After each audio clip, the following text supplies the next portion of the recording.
Hey, folks, Sir Charles Cary. I got a question for you. How well do you know you? And do you know how to really get in touch with the true version of you? Let's talk about it right after this message.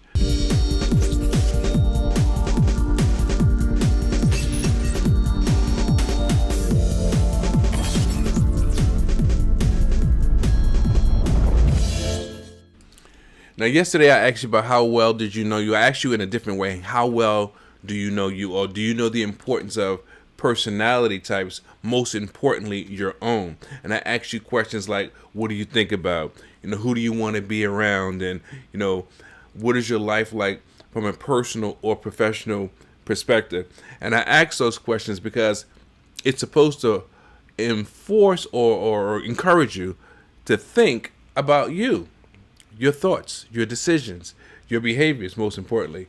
And today, I want to kind of extend that conversation from another perspective, coming from that same book that I wrote about in Aligned by Design. But today, the topic is understanding the importance of critical, in depth analysis, or an easier way of saying it, self inventory.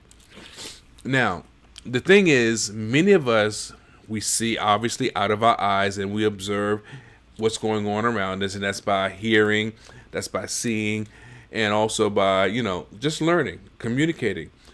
And a lot of times we don't realize that we ourselves have issues. I mean, when I say we, I mean all of us, myself, you, and anyone else out there that's ever had any challenges. But we don't know how to get to the core of those issues. A lot of times we get to the core of those issues by employing other people. I'm talking about counselors and psychologists and psychiatrists and coaches, right? And there's nothing wrong with that. In fact, I think that's a very smart thing to do. But I think there should be a time and a point in your life that you don't always have to rely on an outside entity, excuse me, to get the results that you want, or to break down things to the lowest common denominator. And I want you to write down everything, because I believe that at some point this will be a go-to for you. And you may not see it, but it's important that you understand what your options are, and you really need to know how to access them, or how to utilize them for your best benefit. And true, yes, the right mindset is all you need. But before you get there, you have to understand what the right mindset consists of. And that's a lot of the little nuances that we don't normally have regular conversations about, but we're expected to know them. We're expected to understand them. So I took some notes, and I got some more questions for you. You see, now I would love for you to jump on and say, hey, Charles, what about this?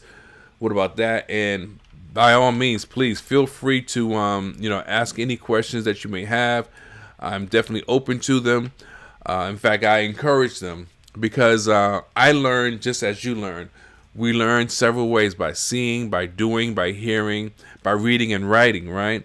So when you engage another person, whether they have the expertise or not, that still gives you and them the opportunity to learn and to grow. So by all means, ask questions if you can. Write down everything that's important to you, everything that relates to you, or that I think everything that's questionable. Honestly, if you see things a little bit different, that's good. That gives you an opportunity to learn from another perspective, get insight from another perspective. So let's see, what are we doing here? No, we're not doing that. Excuse me. Let's see, what are we doing? Okay, I want to ask you a couple of questions. I thought I had them up on the board, and maybe I could put them up here, but well, true, I do want you to write down everything, and I do want you to learn from the difficulties and the challenges in life. In fact, I think we all learn from the difficulties and the challenges in life, meaning that if you can't pay your rent, how do you pay your rent? Right? You have to learn how to budget your money, or you have to learn how to use your resources, which is getting a loan or asking a friend to support you for a short period of time until you can get the money, or whatever the case may be. Those are small instances that happen to us all at some point, but we learn how to get around them. For example, with that same example, if you didn't have money to pay a bill and you know that you had previously spent money on something else, next time don't have any or utilize any additional expenses prior to paying a major expense, a necessity. So that's a lesson. Okay, I'm hearing something in the background. I don't know what that is. Oh, okay, I see what it is. But anyway, so the point still remains. You want to be able to do the things that you need to do in the ways that you need to do them. And that's part of how we learn. So here are the questions. The first question I have for you is, number one, how do you see yourself?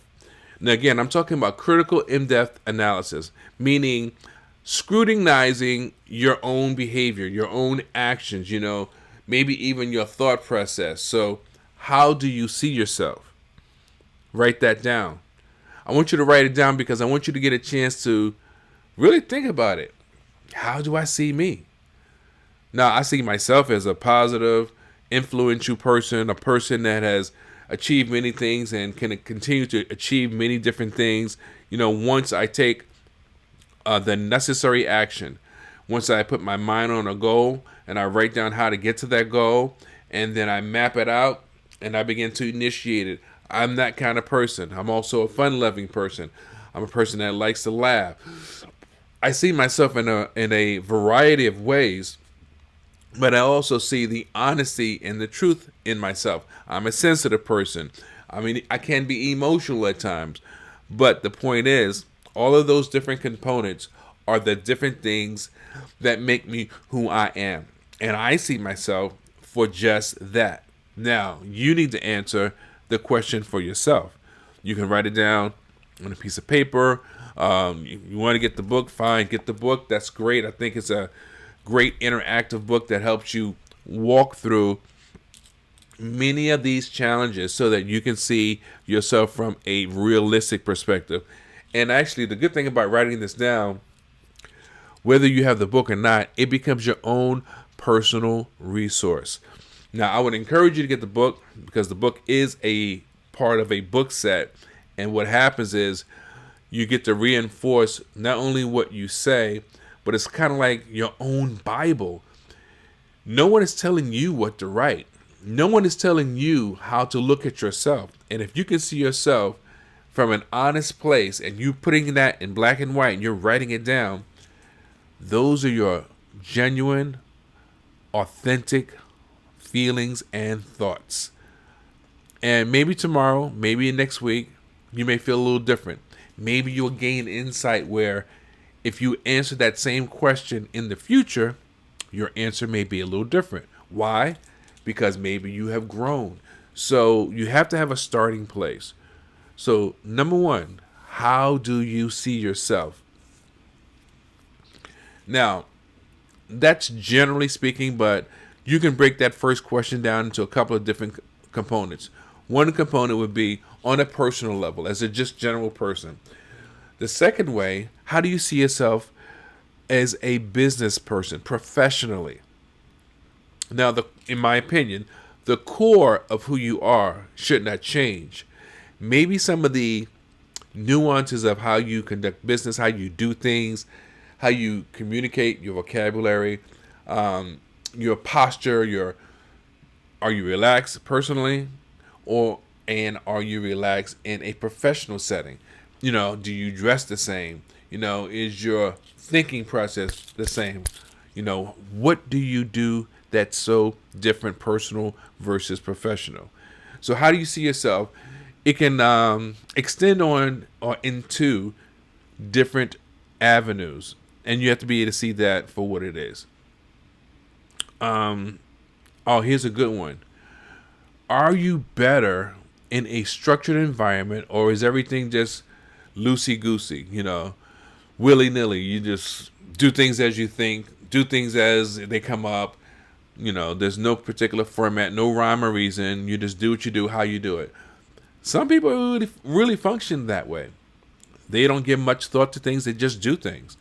And then other people, like me, I'm kind of flexible, but I'm also structured. I really like structure.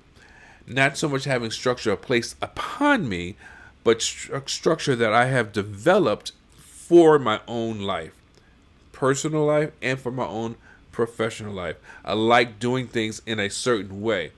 Now, when you're working for a client, you don't always have the liberty of doing everything just the way you want. And sometimes you do have to modify things. I remember I was in Hollywood, Florida. I had to do a training, excuse me. And the client asked me to change one of my slides, and I'm like, I'm not doing that. And then I thought about it. I'm like, look, they're gonna pay me. Will it change my presentation? No and yes. It changes the way I feel about it more than actually changing the message. But I changed the slide, and I still conveyed the message. I just did it without having that visual prop. So, you have to take that into consideration. Are you better in a structured environment, or are you a person that just does things, you fly off the seat of your pants, as they say? Now, what's the difference? The difference is answering both of those first questions honestly gives you a good idea on the kind of people you probably flourish better around. If you're around people that do things any old kind of way, and you do things spontaneous all the time, then that's probably your crowd. It doesn't mean that you can't be around structured people, but you probably feel a lot more natural when you're around people that do things the same way you do them. But you have to understand, when you're working for a client, that may not always be an option. Fine. What level of confidence do you have? Are you a confident person? Now, I know nobody wants to walk around saying, I'm not confident, but no one is 100% confident, got everything on lock 24/7. No one does. That's just being honest. So if you have a reasonable amount of confidence, or if you need to be a little more confident, write that down so that you see where you really stand. I'm confident, but I could be a little bit stronger, a little bit better in my confidence. I'm working on being better. Then write that down. That's fine. So next, write this down. Number 4, what type of thoughts do you have when you are alone? Now, this is probably one of the biggest and most honest ways you can be with yourself, because no one knows what's in your head. No one can tell you what's in your head. But the truth of the matter is, if you're a nervous person, if you're afraid, if you're not confident, if you have so many challenges, it's better to understand that and have them addressed versus trying to put on airs and ignoring them just so that you, quote unquote, fit in. We all want to fit in, but we should also be honest with ourselves. And when you're honest with yourself, you can be honest with others, whether it's a client, friends, family, or whoever. So I think that I'll read them over, but those 4 things are really important in conjunction with yesterday's questions to really give you a sense of identity, true identity on who you are. Because the more you're confident with yourself, the more you can answer those questions, the more you're willing to walk the high wire without the net. The more you're willing to take courageous steps in life, the better leader you can become, because you know what it takes to be the person that's the best version of you. And then you can begin to encourage other people to do the same thing. So here are the questions from today. How do you see yourself? We're talking personal or professional. Number 2, are you better in a structured environment? Okay, that's number 2, excuse me. Number 3, how confident are you? And then number 4, what do you think of when you are alone? You see, a lot of times, I know it can be difficult. Why? Because I've gone through it. I've gone through it at every stage of my personal life and every stage of my professional life. And sometimes it's really just about being prepared when you talk about the confidence part. It's difficult to get on a broadcast or speak in front of a bunch of people and know what you're talking about and deliver that message confidently if you're not prepared. And a lot of times I think that's the big thing. Getting prepared and getting used to doing things on a certain platform. I've done many talks online and stuff like that, and I really wasn't prepared. And the only thing that may have saved me was the fact that I have experience. But you can't always rely on your experience. You want to be able to deliver the goods each and every time. So, as usual, we want to wrap it up. Don't want to keep you here all day and all night, but remember, if you want information that can help make you better, just go to the Word Speakers, Word Speakers Alliance, Wordsmith Speakers Alliance. I'm mixing my own words up, where you can get information that can help you become the best version of you.